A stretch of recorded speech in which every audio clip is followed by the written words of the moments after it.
امام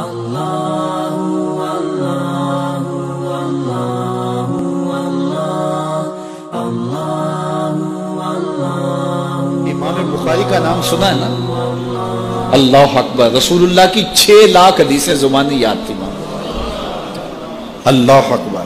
اور آج امام بخاری کی کتاب صحیح بخاری، اصح الکتب بعد کتاب اللہ، کتاب اللہ کے بعد سب سے صحیح کتاب بخاری شریف آج دنیا اسے چومتی ہے۔ ختم بخاری ہوتا ہے، یہ امام بخاری کی جمع کرتا ہے۔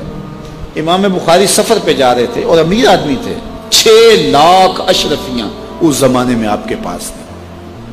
یہ چھوٹا سرمایہ نہیں تھا، کشتی کا سفر تھا۔ کسی شخص نے دیکھا کہ ان کے پاس 6 لاکھ اشرفیاں ہیں۔ اس نے سوچا عالمانہ وضع قطع ہے، پگڑی ہے، جبہ ہے، تو یہ اتنی اشرفیاں تو کسی تاجر کے پاس ہونی چاہیے، تو یہ ایک عالم کے پاس اتنی اشرفیاں ہیں۔ تو اس نے کہا کہ چلو ایک طریقہ ہاتھ آ گیا، میں ذرا کوئی ہیلا کرتا ہوں اور یہ پیسے میں خود حاصل کر لوں۔ تو اس نے شور مچا دیا کہ میری 6 لاکھ اشرفیاں چوری ہو گئی، کہ جب سب تلاشی لی جائے گی تو ان سے نکلیں گی تو لوگ کہیں گے بھئی تو ایک مولوی شخص ہے اور تیرے پاس اتنے پیسے کہاں سے آئے، تو اشرفیاں مجھے مل جائیں گی۔ تو جب تلاشی شروع ہوئی تو امام بخاری کی تلاشی لی گئی تو ایک اشرفی بھی نہیں نکلی، کچھ بھی نہیں نکلا، سارا سامان ٹٹولا گیا، کچھ نہیں نکلا۔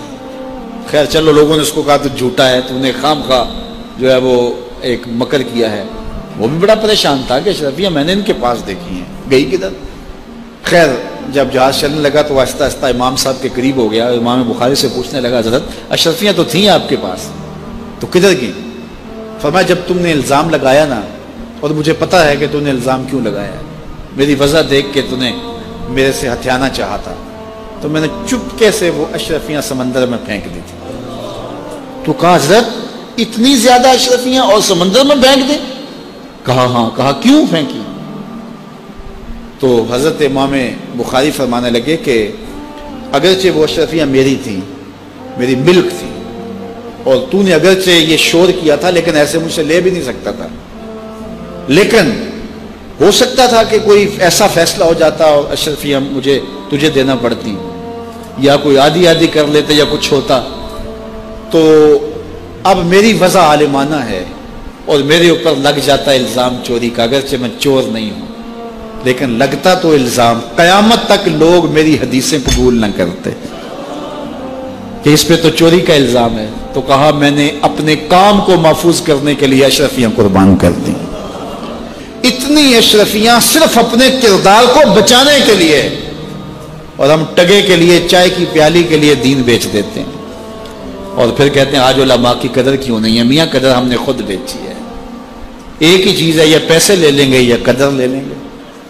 تو یہ ذمہ داری تھی ہماری کہ ہم انتہائی حساسیت کے ساتھ جو ہے اس دور کا ادراک کرتے اور حالات کو سمجھتے، اور جن لوگوں نے حالات کو سمجھ کے قدم اٹھائے ہیں وہ کامیاب اور بامراد ہوئے۔ اس لیے علماء کو بھی بہت زیادہ پھونک پھونک کے قدم رکھنے کی ضرورت ہوتی ہے کہ وہ ایک ایک قدم پھونک کر کے رکھیں۔